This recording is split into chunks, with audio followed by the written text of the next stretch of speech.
আসসালামু আলাইকুম। আপনারা কেমন আছেন? প্যানে তেল দিয়ে দিলাম, পেঁয়াজ,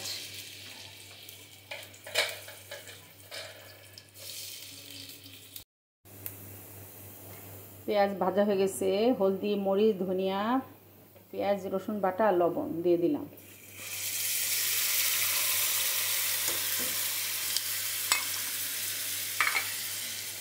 বাটি ধোয়া পানিটা দিয়ে দিলাম।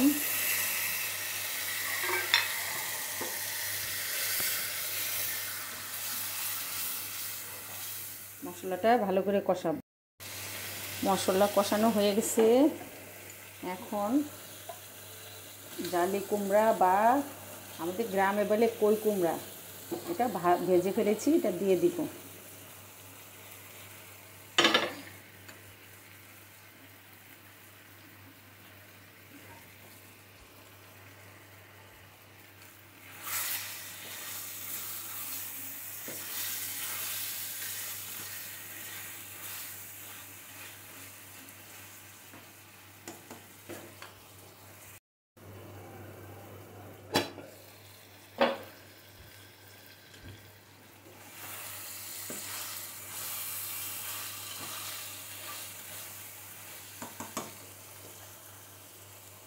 কষানো হয়ে গেছে, পানি দিয়ে দিব।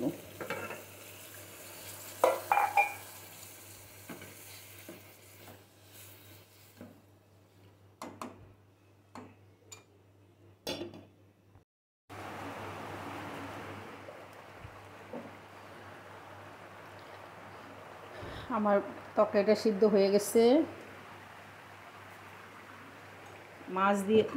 রুই মাছটা দিয়ে দিব।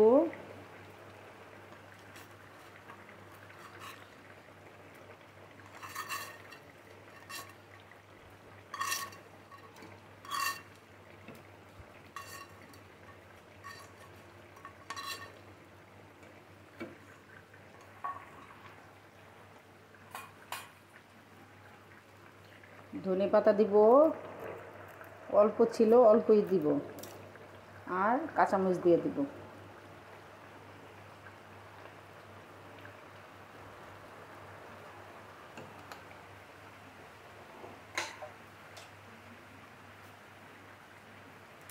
জিরার গুঁড়া দিয়ে দিব উপরে অল্প।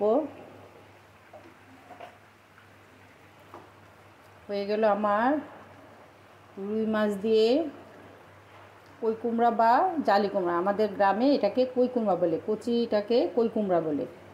এটা আমার গাছের কুমড়াটা, আমার গাছে, তাই আপনাদের দেখালাম। যদি কচি কুমড়া হয় এভাবে ভেজে নেবেন, তেল দিয়ে ভালো করে কুমড়াটা ভেজে নেবেন, আর মাছটাও ভেজে নেবেন। আল্লাহ হাফেজ।